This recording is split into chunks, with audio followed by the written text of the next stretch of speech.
Boker Tov, il est 8h01 sur Studio Kalita. Nous sommes le 3 janvier 2018, le 16 Tevet, 5778. Daniel Haïk au micro, David Amara à la technique ce matin.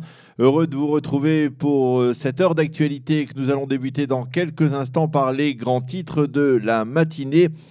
Ensuite, vers 8h10, nous serons en ligne à Paris avec Laurent Haïm, qui est l'un des fondateurs du site Info Équitable. Info Équitable est un site qui a été créé par un groupe de personnes attentives aux billets concernant Israël et le peuple juif dans les médias francophones. C'est un site qui, comme il se définit lui-même, souhaite favoriser un regard plus juste et plus équitable sur Israël afin d'éviter les perceptions infondées qui favorisent le développement de l'antisémitisme en Europe.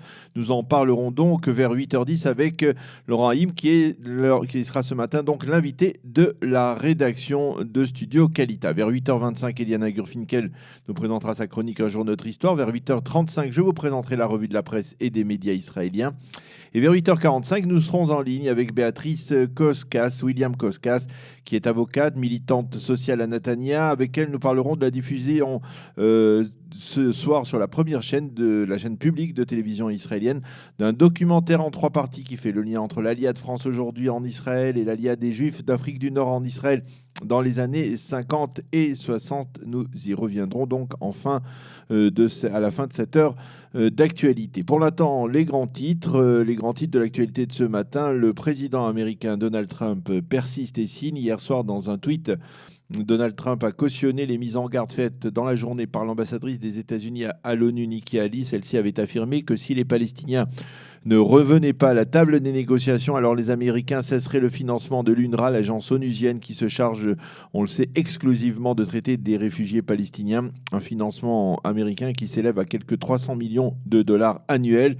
Nous versons des subventions aux Palestiniens et nous ne recevons aucune estime en retour de leur part, a déploré le président américain avant d'écrire quelques mots à la fois flous et peut-être aussi importants. Nous avons réussi à retirer Jérusalem, qui était la partie la plus dure des pourparlers, de la table des négociations, mais pour cela, Israël aurait dû payer plus. On ne sait pas exactement ce que le président a voulu dire, d'autant plus que lorsqu'il avait fait sa déclaration du 6 décembre dernier, reconnaissant Jérusalem comme capitale de l'État d'Israël, Donald Trump avait précisé que le tracé du domaine de juridiction de la capitale serait à déterminer dans le cadre justement de pourparlers. Côté palestinien, on est bien évidemment furieux après de telles déclarations. Hanan Ashraoui, l'une des dirigeantes palestiniennes, membre du conseil de l'OLP, a déclaré « Les droits des Palestiniens ne sont pas à vendre, en reconnaissant Jérusalem comme capitale de l'État d'Israël. Donald Trump n'a pas seulement commis une infraction envers le droit international, il a également sapé le socle de la paix et blanchi l'occupation israélienne ». Fin de citation. On reparle ce matin de développement dramatique dans l'enquête sur la corruption au sein de la municipalité de Rishon LeZion, enquête dans laquelle, vous le savez probablement, les 2 principaux suspects sont le maire de la ville, David Tzour, et l'ancien patron de la coalition gouvernementale, l'actuel député Likoud, David Bitan. Selon les informations qui ont filtré, le partenaire dans les affaires de Bitan, Moshe Yosef, serait passé à table, comme on dit, et aurait fourni hier aux enquêteurs des détails très précis sur certains agissements frauduleux de David Bitan. Ce dernier aurait reçu des pots de vin de plusieurs centaines de milliers de shekels dans le cadre d'appels d'offres dans le marché immobilier à Rishon LeZion. L'affaire fait grand bruit dans le monde politique. Aryeh Deri, le ministre de l'Intérieur et leader du parti Chasse, qui voulait absolument faire passer, on le sait cette semaine, la fameuse loi sur les supérettes, a reconnu avoir demandé au rabbin de la localité d'Otniel, où vit le député Likoud Yehuda Glick, s'il pouvait lui permettre de se lever des Shiva, de la semaine de deuil dans laquelle il se trouve après la mort prématurée de son épouse Yafi, uniquement pour aller voter en faveur de cette loi visant, selon Aryeh Deri, à protéger le Shabbat. Le Rav du Yishuv, le Rav Rehem Cohen, a repoussé la requête d'Aryeh Deri en affirmant que la problématique n'était pas liée à la halakha, mais à un comportement humain. Comprenant qu'il avait commis une erreur et fait montre de peu de tact, Aryeh Deri a pris les devants et il s'est excusé d'avoir pu choquer certaines personnes par son comportement.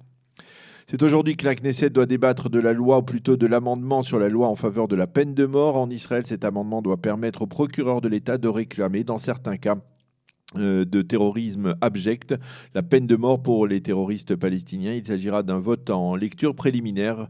Rappelons que c'est le ministre israélien de la Défense, Avigdor Lieberman, qui entend promouvoir ce projet. La météo pour terminer, eh bien, le temps s'éclaircit. Il y aura aujourd'hui une légère accalmie après plusieurs journées de pluie, mais ce ne sera que passager puisque à partir de demain soir, le temps devrait à nouveau se gâter avec des pluies averses et des températures bien en deçà de la moyenne saisonnière, même de la neige abondante sur le mont Hermon. Il fera aujourd'hui en attendant 14 degrés à Jérusalem, 19 à Tel Aviv et 21 degrés à Eilat. Nous allons marquer une pause musicale et on se retrouve après avec notre invité, l'invité de la rédaction, Laurent Haïm.